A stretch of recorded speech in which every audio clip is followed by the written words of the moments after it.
Hey everyone, Richard here, your legal expert on everything immigration.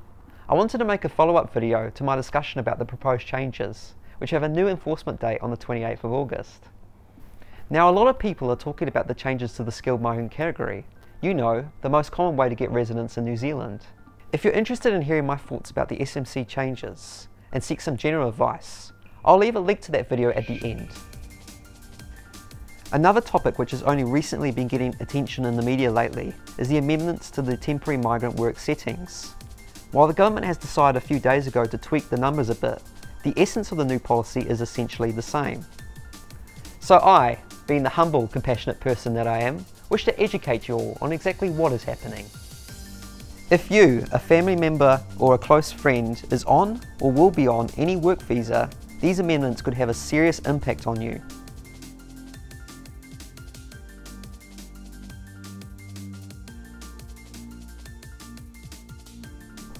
In previous years, the number of people granted work visas have increased.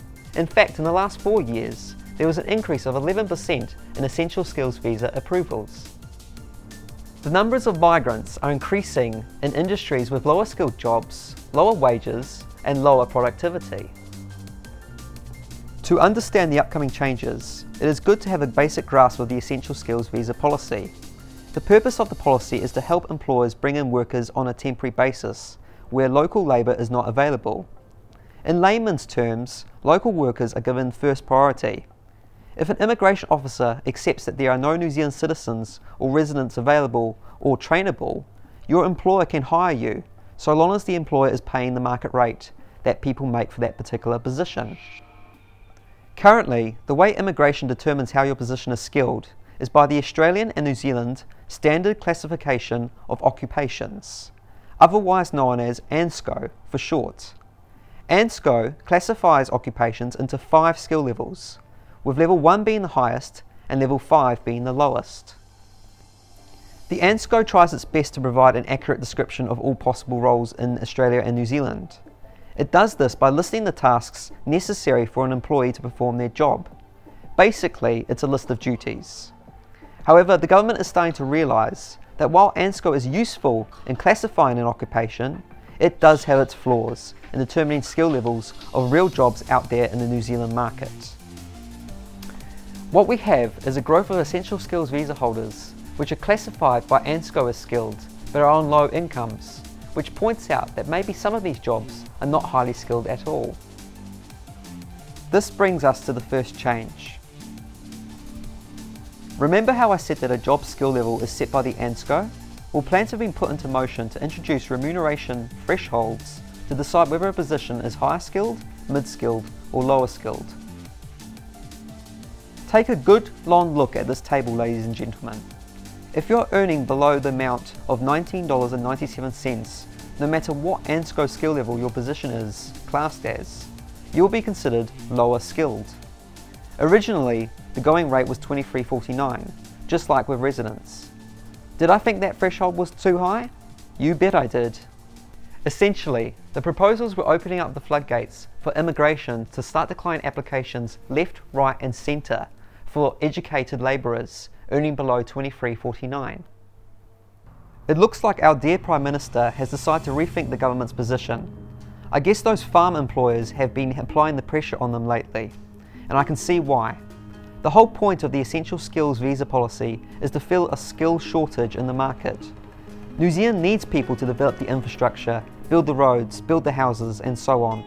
Believe me, if the changes were such that people just stopped coming to New Zealand, that $23.49 remuneration rate wouldn't have lasted for very long. Although the remuneration thresholds have been lowered, this is still a big deal, folks, because it's going to be a lot harder to get hired in a position that pays between $15.75 and $19.97. Think about this for a second. Say that you have applied for a job at Subway as a store manager on $18 an hour. Now, according to ANSCO, a store manager is a skill level 2 role. But with the proposed changes, a Subway store manager will now be considered low skilled, because the position doesn't make $41,538 a year. This in turn will lead to a much harder labour market test. All an immigration officer has to do is ring up Work and Income and ask if there are local Kiwis available to take on the role at Subway. Now, the Work and Income broker may provide a Kiwi who has never studied at a tertiary level and does not have a qualification, simply because the position at Subway is now considered lower skilled rather than higher skilled. Don't think this just applies to management positions either. Essentially, if you're making below $19.97, you are now automatically classed as low skilled, and immigration will start to question why Kiwis without qualifications and experience can't be doing what you are doing. Before the 28th of August, there is no limit on the number of times a migrant can get an essential skills visa, so long as they continue to meet the labour market test. This has led to some low-skilled and low-paid migrants staying here long-term, with no real pathway to residence. A maximum duration of 3 years is being introduced for skill level 4 and 5 applicants to make it clear to people that your visa is temporary. If you're employed as a team member working at a Burger King, for instance, clearly a skill level 5 role, you have 3 years to progress from your low-skilled employment to a management position between ANSCO skill levels 1 to 3 and earn at least $19.97 to be considered mid-skilled. I said it once and I'll say it again. You have to be making that income threshold to be considered skilled, people. You might be a great accountant or a chef, be the best at what you do, but it doesn't matter, because you have to be at least earning $19.97 an hour. Basically, it's either up or out. So what happens if you reach the end of your 3-year period and are still in a low-paying job? I'm afraid there's going to be a stand-down period where you must spend at least 1 year outside of New Zealand before being eligible to apply for another essential skills visa in a lower skilled occupation. So now you may be wondering, will the maximum duration proposal affect me if I'm already here? You can breathe a sigh of relief, because the 3-year duration only starts from the date your next low skilled essential skills visa is granted, after the changes come into force. Let's say you've been working in a low paying job for 2 years. Don't worry, you'll still have 3 years like everyone else after your next visa is approved. In my opinion, there's a lot to lose here for both migrants and employers. For migrants, this policy has created a climate where only the best can survive and thrive. For employers, particularly in businesses where they can't afford the new thresholds, they're going to have a tough time retaining their migrant labour. They may have to keep replacing and training employees after 3 years for multiple roles.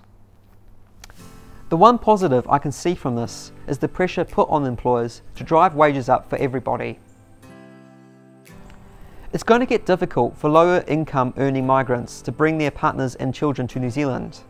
As of this moment, partners and children of essential skills visa holders may be eligible for partnership-based temporary visas and worker, student and visitor visas.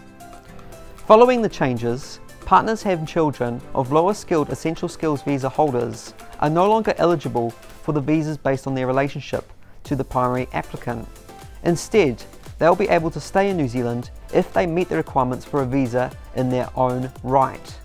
For example, a partner can work in New Zealand if they meet all the requirements for their own essential skills visa and satisfy the labour market test. Similarly, dependent children will be able to study if they successfully apply for a student visa and pay the international student fees. The reasons behind this policy change appears to address issues of partners taking jobs away from Kiwis because those positions are not labour market tested. It also reduces government costs to support migrant families where their taxes and contributions are not sufficient to cover the benefits like subsidised school tuition, special healthcare and so on. These changes have struck a significant fork in the road for migrants. The government is clearly testing the waters here because they must be in a position where they can afford to do so. Once again, it's all a matter of money. What is important is that news of this gets out. By sharing this video, you could be helping raise awareness, which could affect the lives of thousands of hard-working people. And who knows, it might just end up making all the difference.